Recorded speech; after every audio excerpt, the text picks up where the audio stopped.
Hi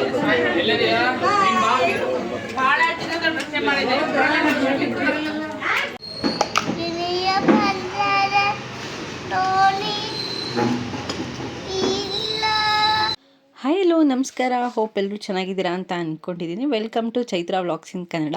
after long time ಮತ್ತೆ ವ್ಲಾಗ್ನ upload ಮಾಡ್ತಾ ಇದ್ದೀನಿ ಅಂತ ಅನಿಸ್ತಾ ಇದೆ. ಆಲ್ರೆಡಿ 1 ವೀಕ್ ಆಗೇ ಹೋಯಿತು.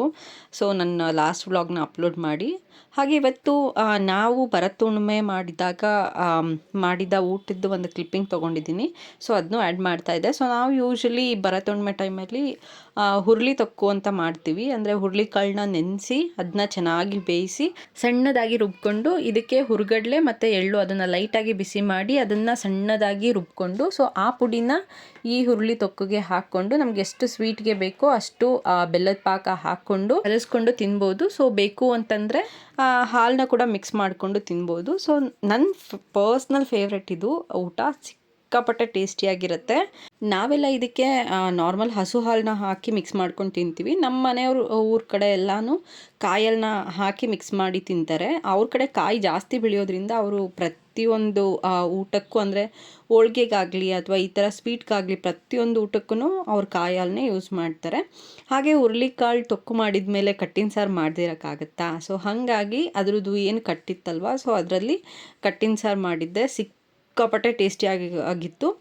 ನಾವು ಯಾವುದೇ ಅಡುಗೆ ಆಗಿರಲಿ ನಾರ್ಮಲ್ಲಾಗಿ ಅದನ್ನೇ ಮಾಡಿದಾಗ ಅಷ್ಟು ರುಚಿ ಬರೋಲ್ಲ. ಬಟ್ ಯಾವುದಾದ್ರೂ ಹಬ್ಬದ ಟೈಮಲ್ಲಿ ಅದರಲ್ಲೂ ದೇವ್ರಿಗೆ ಏನಾದರೂ ನೈವೇದ್ಯ ಮಾಡಬೇಕು ಅನ್ನೋ ಟೈಮಲ್ಲಿ ಮಾಡಿ ಊಟ ಮಾಡಿದಾಗ ಅದರಲ್ಲಿ ಸಿಗೋ ರುಚಿ ಇದೆ ಅಲ್ಲ, ಆಹಾ ಸಕ್ಕತ್ತಾಗಿರುತ್ತೆ. ನನಗೆ ಸಾಂಬಾರು ಕೂಡ ಪರ್ಸ್ನಲಿ ಸಿಕ್ಕಾಪಟ್ಟೆ ಇಷ್ಟ ಆಯಿತು.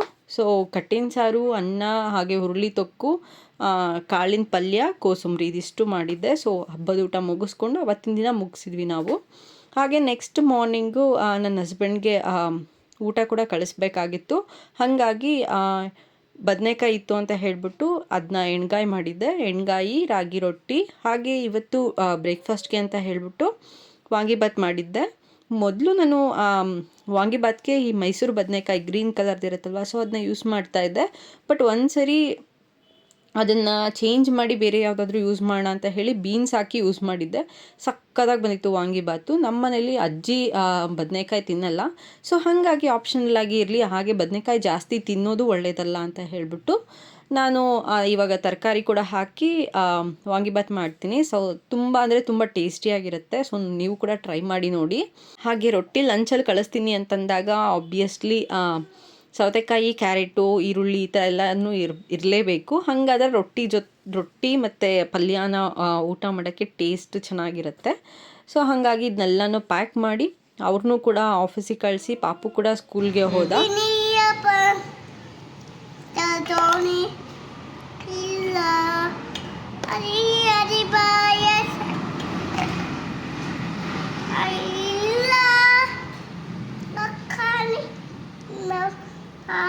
ಕೇಳಿ ಅದೊಂದು ನಿನಿಯ ಸಾಕಿ ಸೆಕೆ ಬಂದ ಪ್ರಮಾದಂ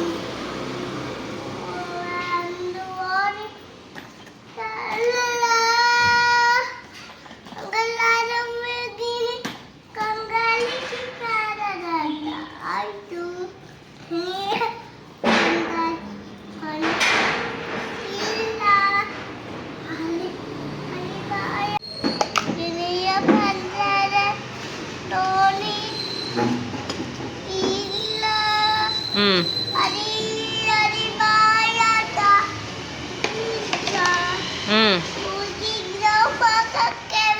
ನೋಡಿ ನಮ್ಮ ಪಾಪು ಹಾಡು ಕಲ್ತ್ಬಿಟ್ಟು ಹಾಡು ಹೇಳೋ ಥರ ಆಗೋಗ್ಬಿಟ್ಟ. ಅಜ್ಜಿ ಅವನಿಗೆ ಗಿಣಿಯೋ ಪಂಜರದಲ್ಲಿಲ್ಲ ಅನ್ನೋದನ್ನ ಭಾವಗೀತೆಯಲ್ಲಿ ಅವ್ರಿಗೆ ಹೇಳ್ಕೊಡ್ತಾರೆ. ಸೊ ಅದನ್ನು ಇವನು ಕಲ್ತ್ಕೊಂಡು ಇವನಿಗೆ ಯಾವಾಗ ಬೋರ್ ಅನಿಸುತ್ತೆ ಅವನು ಒಬ್ಬೊಬ್ಬನೇ ಹಾಡು ಹೇಳ್ತಾ ಇರ್ತಾನೆ.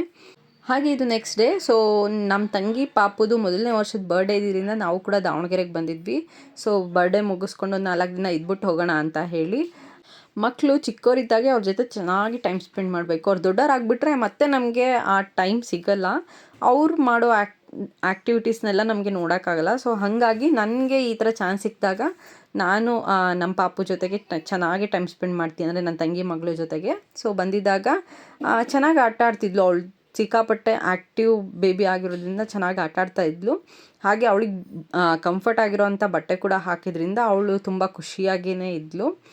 ಬಟ್ ಅವಳಿಗೆ ಬಟ್ಟೆ ಹಾಕ್ಸ್ಕೊಳ್ಳೋದು ಅಂತ ಆಗಲ್ಲ, ಅದು ಒಂಥರ ಹಿಂಸೆ. ಸೊ ಬಟ್ ಸ್ಟಿಲ್ ಹಾಕೋರ್ಗೂ ಅಷ್ಟೇ, ಅದಾದಮೇಲೆ ಆರಾಮಾಗಿ ಇರ್ತಾಳೆ. ಹಾಗೆ ಊಟ ಎಲ್ಲನೂ ಮಾಡ್ತಾಯಿದ್ವಿ. ಸೊ ಅಮ್ಮ ಪಾಪುಗೆ ಊಟ ಮಾಡಿಸ್ತಾ ಇದ್ದರು. ನಾನು ಅಜ್ಜಿ ಅವ್ರಿಗೆಲ್ಲನೂ ಹಾಕಿಸ್ಕೊಂಡು ಬಂದು ಕೊಡೋಣ ಅಂತ ಹೇಳಿ ಅವ್ರಿಗೂ ಕೂಡ ಊಟ ಎಲ್ಲ ಹಾಕಿಸಿ ಕೊಟ್ಟು, ನಾವು ಕೂಡ ಊಟ ಎಲ್ಲ ಮಾಡಿಕೊಂಡು ಪಾಪುಗೂ ಊಟ ಮುಗಿಸ್ಕೊಂಡು ನಾವು ಇದೆಲ್ಲ ಮುಗಿಸ್ಕೊಂಡು ಫೋಟೋ ಸೆಷನ್ ಎಲ್ಲ ಮಾಡಿಕೊಂಡು ಅಲ್ಲಿಂದ ಹೊರಟ್ವಿ.